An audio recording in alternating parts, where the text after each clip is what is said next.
રાજકોટના સાપર વેરાવર ઇન્ડસ્ટ્રીયલ એરિયામાં 3.5 વર્ષની બાળકી પર દુષ્કર્મની ઘટના સામે આવી। શનિવારે બપોરે 3:15 વાગ્યે આ ઘટના બની હતી। નરાધમે બાળકી પર દુષ્કર્મ કરી હાઈવે પર ફેંકી દીધી હતી। સાપર વેરાવર પોલીસે અલગ અલગ ટીમો બનાવી આરોપીની શોધખોળ શરૂ કરી। બાળકીનું નાકનું હાડકું ભાંગી ગયું હતું અને ગંભીર રીતે ઈજાગ્રસ્ત થતા તેને જનાના હોસ્પિટલમાં દાખલ કરવામાં આવી। પોલીસે બાળકી જ્યાંથી મળી હતી તે વિસ્તારના સીસીટીવી ફૂટેજ પણ ચેક કર્યા। સીસીટીવીમાં એક શંકાસ્પદ દેખાય છે તેની શોધખોળ શરૂ કરવામાં આવી।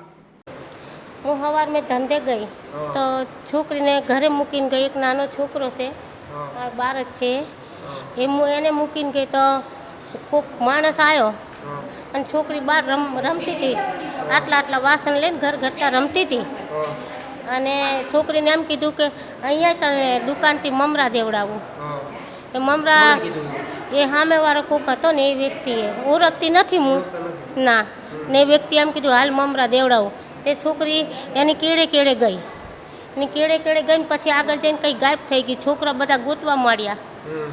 પછી અમને ફોન કર્યો એ છોકરાએ કે છોકરી નથી દેખાતી મમ્મી, કિસના નથી દેખાતી। તો મેં કહું તઈસ હશે, તઈ એવું કશું ન થાય। મેં કહું તઈસ હોય કઈ જાય કહું તો કે નથી, બહુ રોવા મળે ને બહુ તમે કામ છોડી દીધું અને તઈથી હું દોડીને ભાગીને તઈ આવીને જોયું તો અમે આમ દોડીએ અમારું બહુ જણ લોકો આમ દોડે પણ છોકરી જ ના મળી।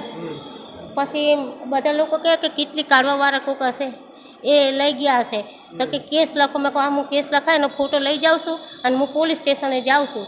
મેં કહું તઈ હું કેસ લખાઈ નાખું તો કે હા જાઓ કે તો તઈ આવ્યા તો કોક ભાઈ હતો બચારો સારો હશે ને ભગવાન સારું કરે, એ ટેમ્પાવાળા ભાઈએ અહીં દાખલ કરી દીધી હતી અને સાહેબને ફોન કર્યો હતો, હાપરવાળા સાહેબને ફોન કર્યો હતો કે આવી રીતે છે ને કે આ છોકરી ક્યાંની છે। એને મને પછી મોબાઈલને સાહેબે ફોટો બતાડતો। મેં કહું હા સાહેબ આ છોકરી મારી છે, અને જ હું ફોટો દેવા આવી હતી। મેં કહું સાહેબ, પછી એ સાહેબે મને કીધું કે હાલો હવે મોટા દવાખાને। પછી એ સાહેબ અમને અહીં લઈને આવ્યા। 12 વાગે ફોન આવ્યો હતો અને લગભગ 2-2.5 ગારમ થયું હતું સાહેબ।